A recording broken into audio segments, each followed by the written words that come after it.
Sneakers and Cleats, the podcast.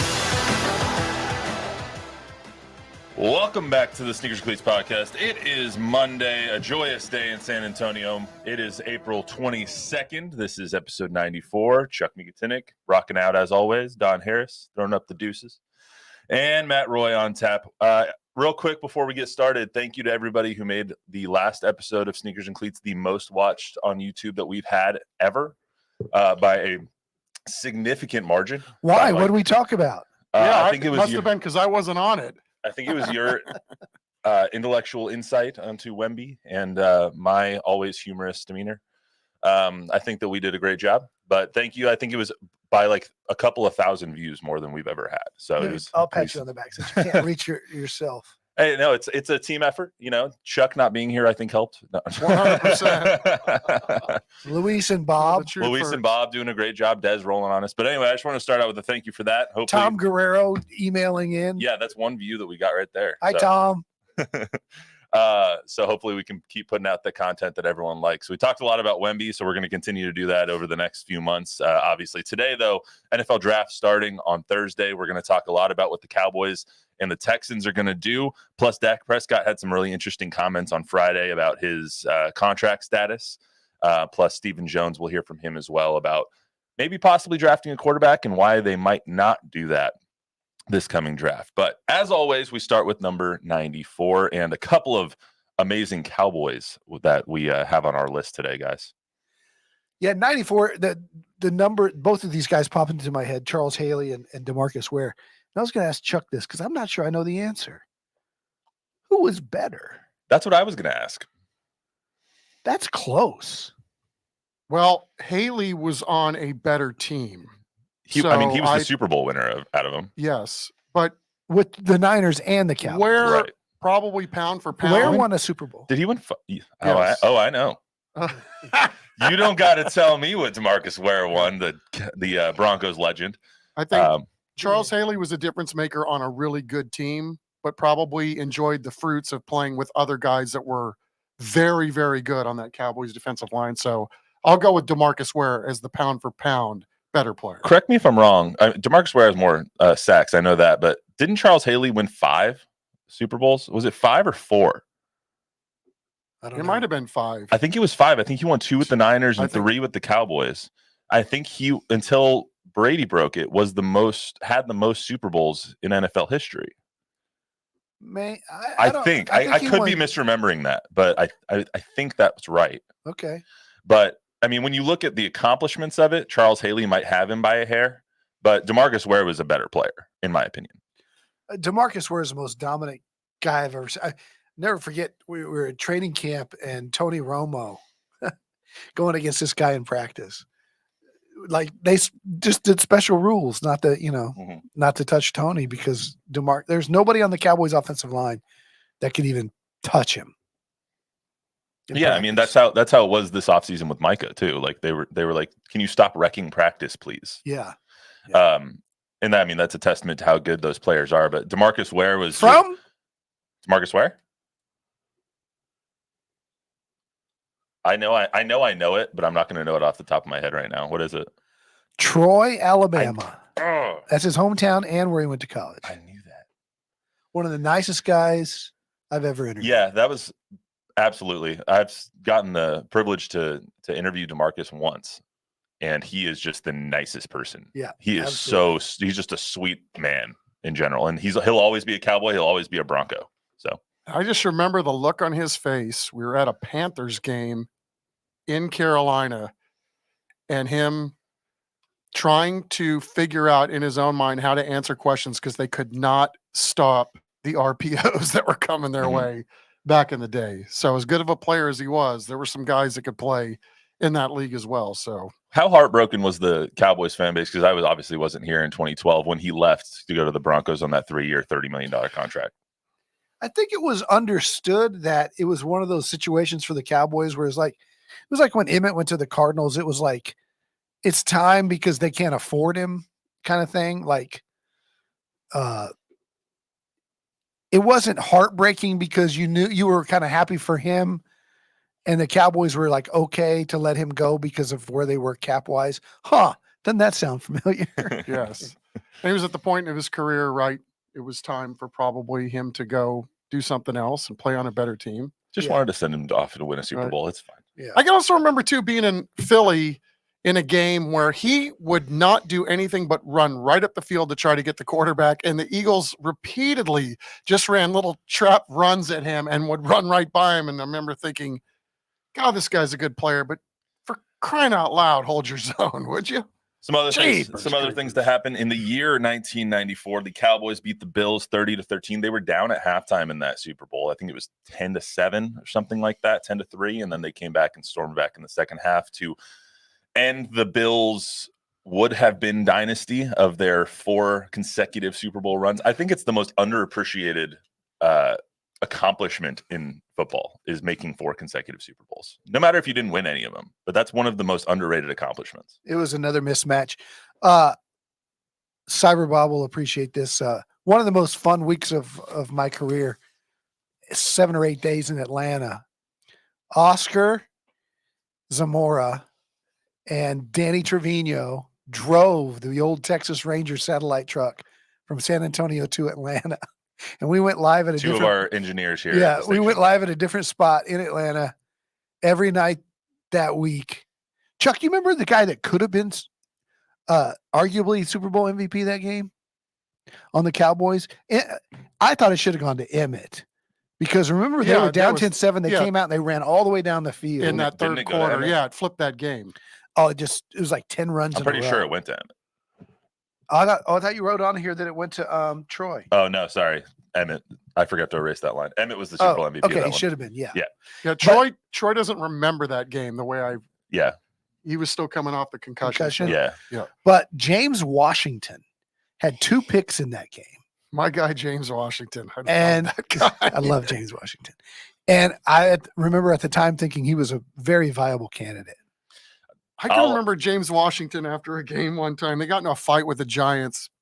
And he talked about the next time he's going to bring a bat on the field. He goes, where I'm from, there's no such thing as a fair fight. A fight is a fight. The good old days of the NFL. In baseball that season, the 1994 season, it was a strike-shortened season after about, 110 games or so. They canceled the World Series. That would never happen in today's day and age, but it happened in 1994. So that's that.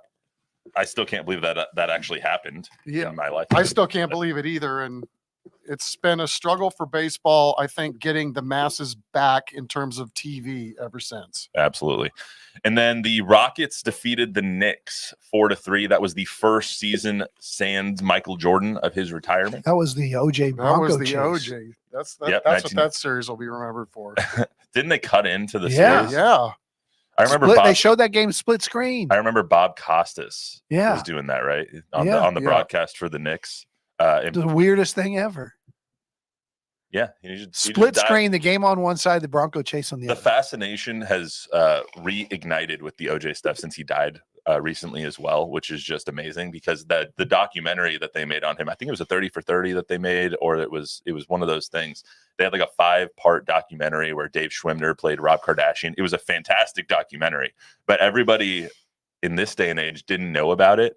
And then the documentary shed light on it, and they're like, that actually happened in real life. Like that was a real thing that OJ got away with murder, literally. Double murder. All right, let's get to some Cowboys talk. Allegedly. So, hey, he didn't do it, guys.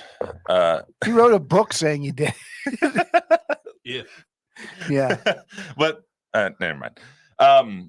So anyway, Dak Prescott came out on Friday. It was a gala, another gala that he was at with Troy and some of the other former Cowboys. And he was asked a lot about his contract. And Jerry and Steven have basically said, we're not talking about contracts. We're not going to talk about the details of it. Dak didn't really go into too much detail of it, but he did say one interesting thing, and I think sheds a little bit of light on where the situation is. Luis? Yeah, no, I'm not trying to be the highest paid necessarily. So I'll wait till the negotiations begin, and obviously want to put this team in the best situation. Couple things. It's an 11-second clip, so you can parse out all the words you want. But 2 things there was not necessarily the highest paid, maybe just wants to get it up to where his standard is. I don't know what his standard is. And the second thing was when negotiations start, which indicates obviously that they haven't even talked about it, which is mind-blowing to me. You know, it was only 11 seconds, but the only thing I took away from that is Dak Prescott going back to the mid-90s with the wardrobe choice of the banded collared gold shirt. That was your takeaway from that. All right. It's not a bad take. Chuck, what do you think? It's obviously we have to kind of read the tea leaves in some of this stuff, but obviously it doesn't sound like either side is talking. And I think it sure sounds like to me that Dak's side has dug in. The Cowboys have probably dug in at this point too. So who's going to blink first? Or is anybody going to blink at all? And this is going to end with Dak leaving, you know, in some sort of divorce. Hopefully it ends amicably because they both meant a lot to each other. But I mean, again, at this point, how can you continue to pay him? Like they've already given him his contract, like the contract, as far as I'm concerned. And I don't know that you can continue to do this, but from his standpoint, he is one of the better quarterbacks in the league. So if the Cowboys aren't going to do it, somebody probably else will. Well, Chuck, two things. If it ends up being a standoff, we know who's going to cave because it happens every single time. It's Well Steven said. and Jerry. Yep. And two, Can't argue that. You can't say that he's gotten the contract because he's 31 years old. He's primed for another contract. They gave him a contract, but he's a player that's shown himself to be worth another contract. So even though, yes, you paid him like a top tier quarterback in the last deal, he's still playing like one of those ones that is a top tier quarterback. When you paid him top 3 money. He's not a top 3 quarterback. I think going back to the thing that we discussed a few weeks ago, I don't know if you would call it a conspiracy theory. It was a pretty good theory about the Joneses' business portfolio and how the Cowboys are just a piece and not even their biggest money-making piece of all their oil and gas and all these things. This is my theory. Jerry's dug in with McCarthy and Dak in a prove-it mode. I'm going to get CD paid. I'm not doing anything with Dak till I see what these guys do next year. I think Jerry's willing to pony up and theoretically match anything that Dak gets in free agency. And so that's why Jerry's doing it because, look, I could lose him, but I could also just give him what everybody else is going to give him if he earns it on the field. If he doesn't, it's time to blow this thing up. It's year 9 and the guy's never won a playoff game. Don, that's a dangerous game though. Sure. They're going to play. If you're saying, but it's not Patrick Mahomes we're talking about. No, it's not. But it's a dangerous game to go into this year with Cooper Rush and Trey Lance, and all of which are on the last years of their deal. You're going in with 3 quarterbacks that are going to be free agents next offseason, and then Dak Prescott. So it's a dangerous game to say, okay, go play, and if you win, we'll pay you. But if you don't win, we're going to let you walk. I don't know if they have the cap room to do that next year either. Well, here's the deal. Right now, Dak Prescott's making 21% of their overall cap. I mean, how much more money do you think he's due based on what the rest of that roster looks like? I mean, there's some big decisions to be made here because of what he's already making. And I would argue that, you know, at some point, if he wants to stay in Dallas, he's going to have to take less money. Hey, can I ask you a question? Yeah. Cyber Bob, everybody. How did the Patriots manage to keep Tom Brady? Because for all Tom the years didn't they take did? the most money. But he didn't care about that. He was Tim Duncan. Tim Duncan, same way. Well, that's what I'm saying. LeBron did that with the Heat. If you want to keep a star like that, he has to want to be on the team, right? Yeah, let's be clear. Dak Prescott's no Tom Brady. But I also think that that's the point that he might have been trying to make. I'm not necessarily asking for the most money. I'm asking for you guys to commit to me in this process is what I heard. Okay. And from his perspective, yes, I get it. And from all the Dak lovers, I get it. He's a good quarterback. He's, I've said it 100 times. They're never going to win with Dak Prescott. No, they're not. And I mean, I don't think so either. But let's hear from Dak one more time as well. This is, in my opinion, this soundbite you're about to hear about him, kind of being where his feet are, is just him saying, "Let's just get the season over with." I'm not gonna say I fear being here or not. I don't fear either situation. to be candid with you. I love this game and love to play and love to better myself as a player and my teammates around me. Right now it's with the Dallas Cowboys. It's where I want to be, and that's where I am, and that's the focus. And after the season, we'll see where we're at, and if the future holds that, then if not, we'll go from there. I'm focused on here right now, where I am. That's always how I've been. His demeanor and everything that he's saying tells me I know exactly what my position is. I know I have you guys bent over a barrel. You're either going to pay me or I'm going to walk, and it's not going to be any skin off my nose. That's what he okay. says. I mean, look where he's at, age-wise, career-wise, everything else. I mean, what the hell's wrong with the guy playing out the last year of his contract? I don't have a problem with it. Good, put the heat on him. Play for your next contract. But you have to look at the position that it puts your franchise in, not just your franchise being like. Even Dak's if he comes franchise, back, but we've talked about it for weeks, the position that this franchise is in. They can't go out and sign anybody else. So, at some point you're going to have to turn the page and get younger at that position. But if you're Who was it recently that did that ate a ton of cap space? The Broncos. To let Russ go. Yeah, they're eating $56 million in cap space this year. But at some point it's time. I mean, Russell Wilson is not Dak Prescott. Dak is immensely better than Russ, just to be clear. That's towards the end. Yeah. Russ was better. He was, but then the Broncos situation is a little bit different. But yes, they ate a significant portion of dead cap, or they are going to eat a significant portion of dead cap. Now, the difference is Dak isn't dead cap. They're still, he's still a good player. He's still on the roster. He's still going to be their starting quarterback. But it's the future planning that I think has all Cowboys fans worried, because it doesn't seem like there's a plan for either Dak or for the future of this franchise right now. And this is where I think Jerry is. Enter Baker Mayfield. The Tampa Bay Buccaneers showed you last year what can be done, make the playoffs. Didn't they go further than the Cowboys in the playoffs? Didn't they win a game? Yeah. Okay. And they did it on a 1-year deal, and the guy they got off the scrap heap. There'll be somebody playing quarterback. Sorry, I said son of a because Zach Wilson just got traded to the Broncos. Like Zach Wilson. You don't need a quarterback. He might be available. Yeah, we still do. You'll get somebody. You got cool uniforms today, though. I like Count your blessings. Yeah, UTSA. That's right. I hate being a fan of the Denver Broncos so much. Ever since DeMarcus Ware left, it's been crap. You need to broaden your horizons. Be grateful. We're going to have 3 2-1-0 guys on that roster next year. So we're gonna have a lot of be Texas watching guys on that roster too. But anyway, it seems to me like this situation has two ends. One, either Dak's here or Dak's gone, and the second option is becoming prohibitive or like increasingly more viable. Yeah. Let's get to the draft, because the Cowboys quarterback situation also could change on Thursday or Friday, depending on when they want to pick, if they want to pick a quarterback. Will they draft a quarterback? We don't really know. Steven was asked that question on Friday. This is what he had to say about it and their prospect, Trey Lance. Next week's a big week for us strategically in terms of the what ifs and looking at a situation like you just mentioned. If a position falls to us that we feel great at with Dak, and then, of course, the acquisition of Trey last year, Trey's done nothing but excite us even more as he's worked here, and in terms of his work ethic and his skill levels, we're very pleased with.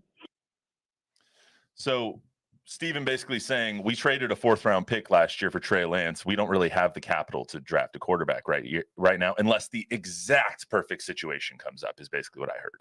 That makes sense. I mean, because they've already invested a lot. I mean, you've invested a 4th-round pick in a guy, and this year, though, I think you have to look at it from their standpoint also, that he is in the last year of his deal. So if the perfect situation presents itself in terms of drafting a quarterback or somebody that you really like, they may have to pull the trigger on a quarterback this year.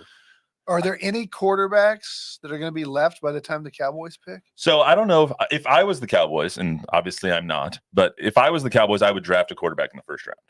That would be me. I would draft a Bo Nix, a Michael Penix, a J.J. McCarthy, whoever was there, if I really loved one of those players. J.J. McCarthy's going to go number 2. No, he's going to go number 4. But he's going to be the 4th quarterback on the board. So do you trade up to get him, or you? I wouldn't trade up. Were they drafting like 24? They're drafting 24. So Bo Nix might be there. Michael Penix might be there. Or you wait until your 3rd-round pick, your 2nd-round pick. You draft a guy like Spencer Rattler, Michael Pratt out of Tulane, Kenan Slovis out of BYU, Jordan Travis out of Florida State. You draft one of those guys. Are any of those guys better than Trey Lance? Yes, all of them are better than Trey Lance. How do you know? Steven just said he really likes Trey Lance. Yeah, but Steven's supposed to like the players on his You're roster. trying to trade him? Trey Lance is done. Trey Lance is never going to be a quarterback in the NFL. Bold. Trey Lance will be a That's the backup, kind of 5-second snippet that's going to go on a tease to get this to be the most viewed YouTube show of all time. Tell me I'm wrong though. When is he ever going to get the reps that he needs to become a good quarterback? When Dak leaves. There's the second 5-second clip. And then it's your turn, Chuck. no, I'm trying to stay out of this frame. No. Because we've talked about the Trey Lance situation. Again, I heard third hand. That's what it is, third hand. So take it with an ion of salt. That Trey Lance is struggling up there. So that's not to say that he can't make the leap at some point to get better. But at some point, you're right. He does need reps. And I think some of this is, again, a guy gets to the league, and how many games did he play in college? Not many. I mean, there's a very small sample size on Trey Lance as a football player. Trey Lance was ruined by COVID and by his situation. He went to a really good situation in the 49ers. He got hurt. He's had a string of bad luck, and it's nothing against him, but he's not going to be an NFL quarterback. It's just not going to happen. Yeah, I mean, again, I think he's too young to be able to make that leap at this point. I respect your opinion and all. I don't know. It's a weird situation that the Cowboys are in right now with all of their quarterbacks, no doubt about it. Let me ask you this then. 24 comes around, the Cowboys pick, let's say they don't trade up, they don't trade down, they don't do whatever. Who would you want them, not who, but what position would you want them to draft at 24? Offensive line. Don? Center, running back, defensive line. So running back, they're not going to do in the first round because there's no running backs worth taking in the first. Much unlike. What about Jonathan Brooks? That's a second round pick. Well, 24 is almost a second round. No, it's not. It's technically like the middle of the first. I like Jonathan Brooks. I'm curious to hear what quarterback or a good running back. I'm curious to hear what the Cowboys say tomorrow at their pre-draft press conference, because last year at this time they were talking about they only had 15 guys in the draft on their board that had a first round grade. So I think they're going to go with the very, very best available, whoever that may be, but they really could use some offensive line depth at this point. I agree with you. I think they'll go offensive line, and there's going to be a lot of tackles that are taken early. This is a very offensive line heavy draft. Who was their number one pick last year? Mozzie Smith, yeah. Look how that turned out. But to Chuck's point, that story hadn't been written either. True. I guess he could. Yeah, and we don't know Chuck, too, because there are guys getting paid ahead of him too. So, this is.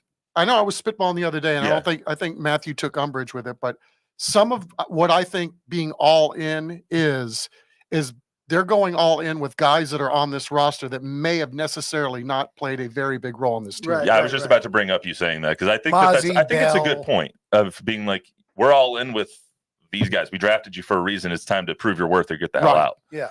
So, I mean, offensive tackles. And that's risky, right? Because we haven't seen it, but they have, right? They know more than we do because they're around these guys every day. I don't remember a draft that we've gone into with the Cowboys recently, though, where there's more question marks, where there's more needs.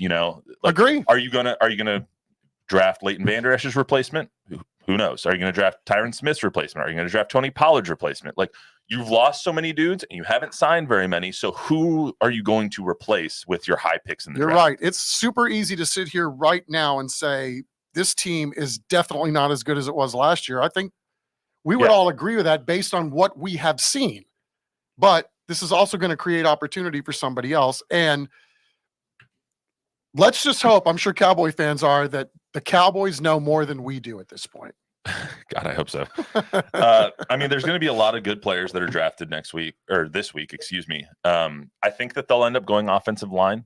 If it was me, I would draft a quarterback, but that's just me. But you asked the question, or Chuck did. He's interesting to hear what they're going to say tomorrow at the press conference. We know exactly what they're going to say. Jerry's going to say certainly, and Steven's going to say, They're not going to reveal any trade secrets tomorrow. That's for sure. And the facts are. And So let's talk about the Texans here. So the Texans are also interesting. They've had probably what could be the most successful offseason or the best acquisition season of any team in the NFL. On paper, for sure. On paper, they've had a fantastic offseason. You couple that with the draft that they had last year with Will Anderson and, Tank Dell and CJ Stroud. They're a team that is ripe for taking a leap. How does a team like the Texans, what positions does a team like the Texans maybe need to prioritize so they can continue building the depth that they've started building through the draft and through the offseason? Well, they've addressed a lot of needs. I mean, Mixon and Diggs, and they're just gonna be better. They re-signed Dalton Schultz. Defensively, they're stud at linebacker. I don't know where they're weak. I don't either. I think this comes down to best available for them, right? I mean, you take the most talented guy, no matter what position he's at, that's who you take. But why are we even talking about the Texans? I mean, Nick Caserio just basically castigated everybody that talks about the pre-draft and the off-season. He's and unlikable. It doesn't matter because it's not in the building, and we just go to work every day. And it's just to piss him off. No, it's just garbage, is what he called it. So. He was much more likable when they were horrible, and he was being blamed for everything. Now that he's done a wonderful job, Nick. He is. So he's done a really good job last couple of years. He has the craziest eyes I've ever seen in my life. He's got some bug eyes there, man. Second only to the low amateur at the Masters. Whoa. Did you see that dude? The guy with long hair? Yeah, in the Butler cabin when he was doing the crazy eyes look off camera. It's no more crazy than Adam Gase a couple of years ago with the Jets. Oh, you that's remember true. that? Yeah, I remember that. Adam Gase. Daniel Jones had a moment like that a couple of days ago too. But I think as far as the Texans go, so they've got 2 2s, a 3, 2 4s, a 6, and 2 7s. The amount of draft capital that they've built up and that they still have, I think their first pick is 42. Even after they traded away their first round pick this year, they traded up last year to get Will Anderson. They traded a whole bunch of picks. They traded for Stephon Diggs, and you still have 2 2s, a 3, 2 4s. Like, that's unbelievable draft maneuvering by Nick Caserio, despite how crazy his eyes are. Thank you, Deshaun Watson, for all those picks. Yeah, without question. I mean, because you think about, where they are with the 9 picks. So if you believe some people that say that this draft is top heavy and that there's not a lot of value on the back end, they're going to be able to move some of those 7th round picks possibly to get into round 5 and 4 if they decide to, maybe even move into the 6th if they really find somebody that they like. They're going to be able to move up because they've got some of those picks at the bottom. For me, it's a comparison. The Texans and the Cowboys are just like on complete opposite ends of the spectrum. With the Cowboys, they have a 1, a 2, a 3, a 5, a 6, and 2 7s, and you have to hit on those picks.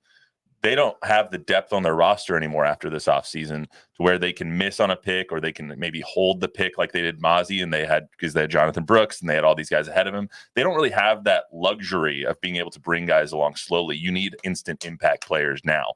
When it comes to the Texans, you're trying to build the depth now. You have the top end talent. Now you need to see what's going on in the middle of the road. How can you get those that backup right tackle to back up Titus Howard or Laramie Tunsil? How can you get that middle linebacker? How can you get that special teamer? Kind of those things. It looks like the difference between a window closing and a window opening. Yeah. These two. There's teams. your 5 seconds, Chuck. That was great. Yeah. I'm just kidding. Without being too inflammatory. No, that's a really good point. The Cowboys window is on its way shut and the Texans window is on its way open. I mean, that's a really good point. Isn't that a sign in the manager's office when God closes a window, he opens? When God closes a door, he opens a window. Like okay. Hang in there, baby. Hang in there, baby. Hey, Is Bob. that the sign also in the men's room? If you love something, set it free. If it comes back. Last thing before we get out of here, how would you guys feel about drafting a wide receiver if you were the Cowboys in the first round? 24, Adonai Mitchell, Xavier Worthy. Man, I really Xavier Legette. Yeah. Is he the guy from Washington? South Carolina. No, Romeo Dunze is the. Oh, I like him. He's gonna be a top 10 pick though. Oh, I like him. let's take this another step, right? If there's no talks going on, or I don't even know how you quantify what's going on between the Cowboys and CeeDee Lamb, then what you just said makes a whole lot more sense. Why don't you draft one? CeeDee's going to get paid. CeeDee's going to get paid. I don't know if it's with the Cowboys. He's going to get paid with the Cowboys. I think they're being obvious. They're prioritizing him over Dak. All right. I think so too, because again, Dak's already gotten his bag. It's time for CD to get his. Bob, you know where the Browns are going? Wait, do you guys still have picks, or did you just trade it all for Deshaun Watson? Like 50. 50 is our first 50? pick. Oh, okay, that's good. And I always think you should always draft offensive linemen. Always. That should always be your number one priority. Safe pick. Start with the big uglies and then work your way out. That's a guy who's a fan of the team that drafted Big 77, Joe Delama Thomas. Oh, from Thomas. Oh, Joe Thomas back in the day. I thought you meant last year with they made that big bet on that Ohio State kid who ended up being really good. Joe Thomas was all-time great. You see what Joe Thomas looks like now? He's all skinny. Dude, he's and skinny. like, He drinks a crap ton, but he's skinny as hell. That's he's one of those offensive linemen that just dropped like is he a Michigan 45 guy? pounds. Was he from Michigan? No, I think he's a Wisconsin. Yeah, that's it. He's a Badger. Yeah. Same thing. On the way out, True. Don, did you see the Broncos uniforms? The new Broncos uniforms. A quick. I need an update from the uniform czar. Okay, first impression. Not a fan of the numeral font, but it's not bad. It's just not great. Bob, can you pull those up for us? The white helmet bothered me. The Broncos. The white helmet's good. They should wear a blue helmet, orange helmet. But not offensive by any means. I think it was nice. It's just an updated look. They are going back to their throwbacks too. No, that's going to be their alternate. But I wish they went back. Look at the four. Look at the font style. It looks like James Caan in Rollerball. Dude, I was thinking the exact same thing. Right? I mean, some crazy DNA digital stuff. Going on in there. So I was like, man, that does look like Rollerball. So I think I was with all Broncos fans across the country, and I think you said this to me. And everybody said, "What are they talking about?" I think you said this to me a couple of months ago that every team's throwback is better than their current uniform. Yeah, and I completely agree. When it comes to the Broncos, if they had come out and their color had been the old one and their logo had been the actual Bronco in the D, that would have been a home run. Instead, they've turned their blue from like a lighter blue to like a midnight navy, and it's just like you're trying to basically have a black color now. That's basically what they're looking at. And the Titans need to turn back into the Oilers, man. Those were the best uniforms, weren't those? Baby blues, so good. Those are the Charger baby blues. Dude, the light blue is so much better than a darker blue on a uniform. It's so much better. The Love You Blue Houston ones are beautiful. Yeah. But anyway, the Broncos uniforms are the least of their issues. They now have Zach Wilson on the roster. So here's to the 2025 season. Homework assignment for all you millennials. Google James Caan Rollerball. Oh, I forgot to mention. We are at episode 94. At episode 100, we're going to be out of numbers for the number game. So I'm trying to put my brain together. But wait. Does it involve math? I don't think we started the number game until like about 16, the 20s. 16. Yeah, so we can do the first few. But that does beg the question, what are we going to do after? So I'm trying to think, what are we going to, what's the next iteration on the Sneakers and Cleats podcast to replace the number game to start off the podcast with? If anybody has suggestions, hit us up. How about great stats? I put that in the suggestion box. Yeah. Someone had an idea, I forgot who it was, that had, why don't we come up with like the great sneakers? I think it was Bob. Why don't we have like sneakers send in? Yeah. So maybe we can show off some people's sneakers. Like the Jordan 11. Jordan 11s, the alien ones, whenever they come out. But that's what we're looking for now. If anyone has any comments or suggestions, leave them there. My email, mroy@sbgtv.com, or any of us on Twitter, Facebook. And that will all happen after Wayne Gretzky and Jim Otto. 99? 100. Well, I was going to say 100 was going to be Wilt. 00. Well, it's going to be Wilt. Oh, yeah. When you think of 100, do you not think of the 100-point game? Yeah, I actually thought of 00, Jim Otto. I thought of 100. But all right. Johnny Moore, the great Johnny Moore, was 00. Anyway, that's all we got for you on today's Sneakers and Cleats podcast. Remember to download, rate, review, subscribe, give us a 5-star rating, tell a friend, tell an enemy. We will be back on Thursday with the latest on the NFL draft, and I will stop crying about Zach Wilson by then, probably. Until then, everyone have a